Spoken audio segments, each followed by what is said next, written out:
هرگز نمی سوزد، ابدی است. تا زمین زمین است و زمان زمان.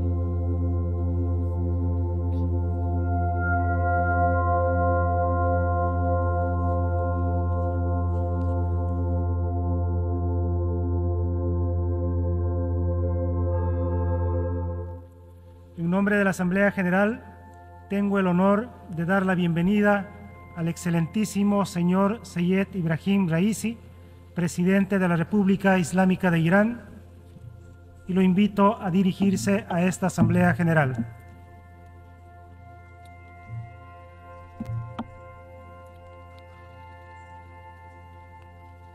سلام علیکم. بسم الله الرحمن الرحیم.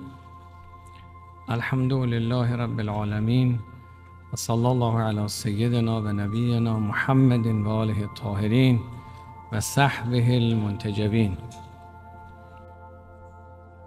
قرآن کلام خداوند و کتابی است که انسان را به عقلانیت، معنویت، عدالت و اخلاق و حق باوری دعوت می کند. 3 رکن اساسی در قرآن کریم توحید، عدالت، کرامت انسانی است که تأمین کننده سعادت بشر است. مگر قرآن چه فرموده است که کینه‌های مستکبرین و ارباب قدرت و ثروت را برانگیخته است؟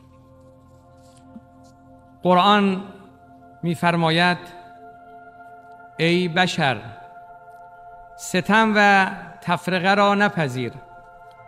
با این راهنمود میتوان جهانی از کرامت و عظمت ساخت. قرآن از وحدت بشر میگوید، به این که همه ساکنان زمین همچون خواهر و برادرند و از یک پدر و مادر. قرآن انسان را نماینده خداوند و زن و مرد را با وجود تفاوت‌های طبیعی مکمل یکدیگر و مساوی در محضر خداوند می‌داند. قرآن از حریم خانواده دفاع می‌کند و کودک را امانت خداوند می‌داند. وفای به عهد و پیمان، راستگویی و امانتداری، صداقت در مراودات و معاملات، خدمت به محرومان و مبارزه با فقر و فحشا و بی‌عدالتی و تبعیض، آری اینهاست محتوای قرآن شریف. آیا این نخستین بار است که کلمات خداوند را می سوزانند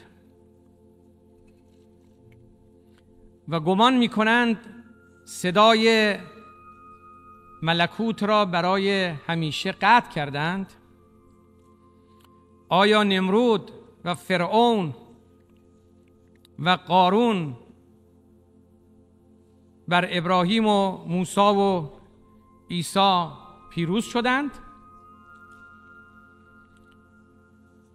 قرآن توهین به عقاید و باورها را منع کرده و احترام به ابراهیم و موسی و عیسی را احترام به وجود رسول خدا محمد صلی الله علیه و آله و سلم می‌داند. و ما اوتی موسی و عیسی و النبیون من ربهم لا نفرق بین احد منهم و نحن له مسلمون. این مفاهیم وحدت بخش و تعالیم متعالی و الهام بخش، انسان ساز، جامعه ساز، تمدن ساز برای جوامع بشری هرگز نمی سوزد، ابدی است. تا زمین زمین است و زمان زمان باقی است. آتش توهین و تحریف حریف حقیقت نخواهد شد.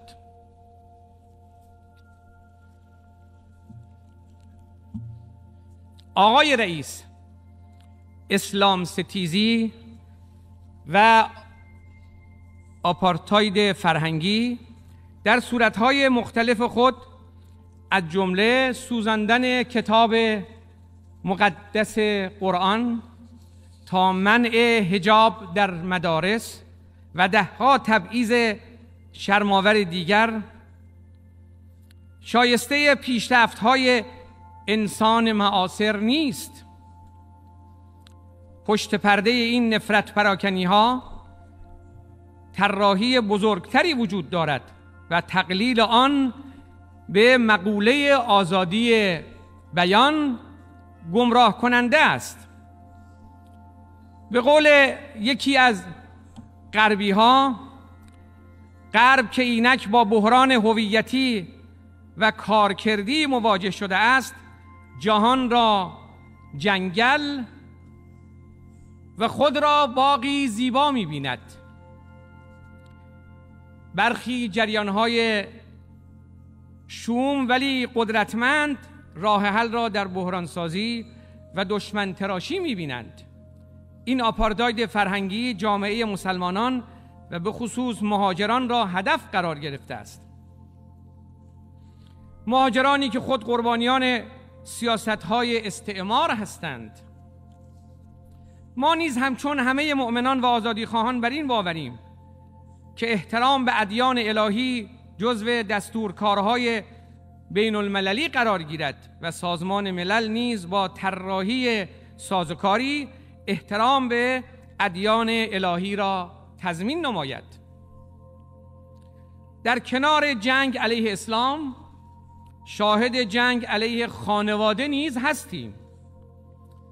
خانواده اصیلترین، دیرپاترین، بنیادیترین و فطریترین نهاد بشری است که امروز در معرض تهدید قرار گرفته است. امروز جنایت علیه بشریت فقط اشغال سرزمین‌ها و کشتار بیگناهان و استعمار ملت‌ها نیست، بلکه هجوم به پناهگاه فطری و طبیعی بشر یعنی خانواده نیز جنایت علیه بشریت است. حفاظت از حریم خانواده و ازدواج که از وصلت یک زن و یک مرد شکل می‌گیرد یک واقعیت جهانی است.